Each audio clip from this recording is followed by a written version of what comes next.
we're starting to come to the end of our off-season training and going into fall camp, and just ready to get on the field and prove to the world all the hard work that we've done is coming to fruition, and it's going to be exciting. And we got a great offense and defense and team chemistry that's going to explode when we come out this season. Sweet. Picked first in the preseason poll, kind of been a tradition almost. I think it's 16 years in a row now that Boise State has had that honor. But how meaningful is it for this group to have that kind of respect from the conference? Yeah, it's awesome. It doesn't mean a whole lot until you step on the field and you prove that you actually deserve it. But we're honored that we're picked and put up top. But our expectations or standards are the same. Whether we're picked at the top or picked at the bottom, we'll always come out with the same attack mindset and just go out on the field and prove whatever we can do. Definitely. How has it been working with Bush Hamdan so far? Or any notable changes stand out? He's just a great guy. That was the first thing I noticed about him. Besides his scheme and the football aspect, he's just a great person to be around. You can tell he really cares about us, and his offense is really fun, and it obviously is really successful, and it's playing well into what we have on their team. And he's focusing on putting guys in the right spots so that we can be successful. What I really like about this program is you always talk about the lessons in the past and the foundation that has been set. When you have a guy like Andy Avalos who played here, Bush Hamdan who played here, various assistant coaches who played here, how much more real does that get that they've sat where you are? Definitely. We pride ourselves on making the history proud, and all those people that have played in the past and the tradition that's been built up way over time, and we just want to make them proud every single time we step on the field. And having guys with that insight that know what greatness looks like in the conference and how to win games, it brings a whole nother side to the table and helps us just be successful on the field. I remember in late season last year you hadn't made a decision yet if you wanted to return to BSU. What how made you decide you wanted to come back? There was some business left unfinished.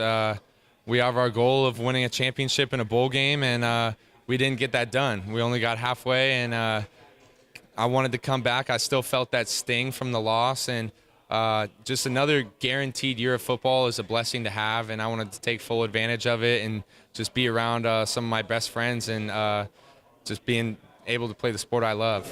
Definitely. For you as a player, on a personal level, what do you want to get out of this season?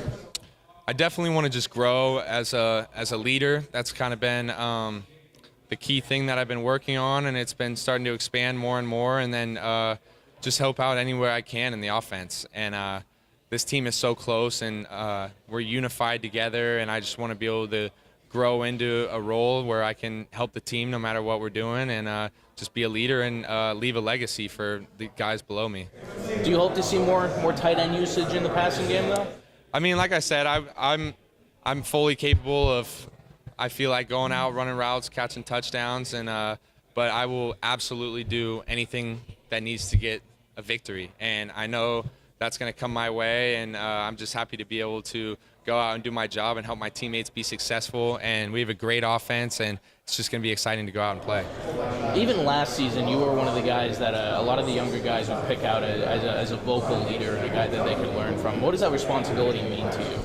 Yeah, there's been a lot of leaders in my past, guys like Brett Rippon, Jabril Frazier, John Bates. They molded me into the player I am today, and leaving my legacy is something that's really important to me. And being able to have role models like that is something that now I'm trying to pass down onto the younger generation and freshmen and younger guys of the team, because they're going to be in my shoes one day, and I want them to be at the best that they can be just because I care about them so much. We got to cross the aisle. DJ Schramm is going to also fill that role on defense, especially one that is losing a lot of the leaders that it had last year. How valuable is he off of the field, X's and O's and stuff, but what he brings about the intangibles? Yeah, DJ's just such a genuine dude, and everyone on the team, he's built so many connections that they all know he just has a genuine love and care for their success. And he does a great job of showing it. He's a vocal guy, and he does a good job of holding the standard and making sure that people are doing all the little things right, and it transfers over to the field on game day.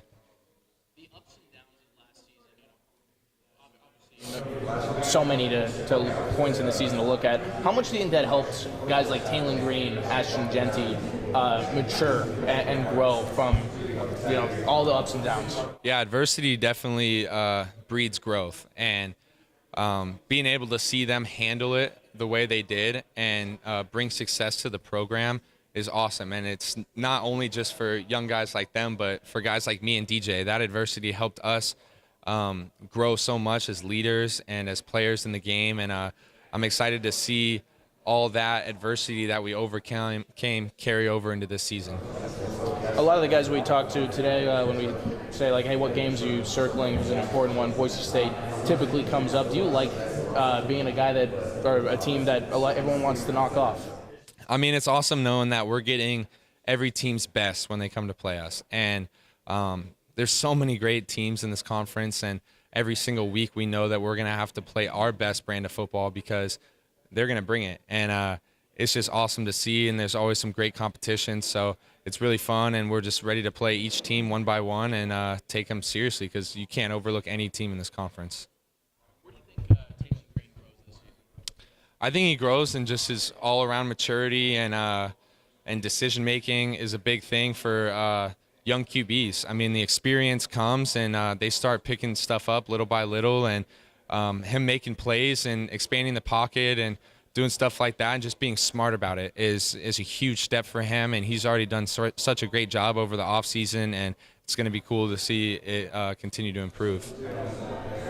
So much firepower on offense. I mean, how exciting is it to come out there when you guys are just loaded basically at every single position? Yeah, it's great. And all of them, they're all like my best friends, and just seeing how successful that they're becoming, and all the players are in place. Now it's just time for us to execute, and they're doing a great job. Everyone's grinding. Everyone's humble and hungry. Nobody has a big ego, and everyone's selfless, just ready to go out and be the best player they can be for this team to lead us to victory. Anything you want to ask, John? Yeah, a couple of guys kind of talked on NIL deals. Like, I mean, there's of course like the Ivy Duns that make a lot, but for like the average person, there's that extra money. What does that do for a student athlete? Maybe putting more money into savings, or just taking stress off, or just what can it do? Yeah, I think it's great for NIL to come into college football. It just gives guys something to work forward to, and in my opinion, I think putting football first, putting school first, and being out in the community first is what drives that NIL.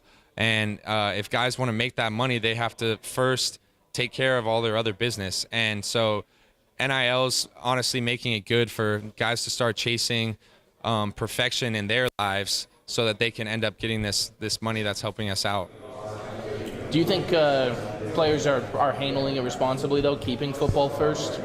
Yeah, that's the thing. When it comes down to it, those are the type of players you want. People that are keeping football first because they know that that's how they're going to be successful in the NIL world. Guys that come in and are just trying to chase money, they usually don't work out in college sports. So if they're keeping their mind right and they know what the priorities are, then they're going to be great players, and the NIL money will follow.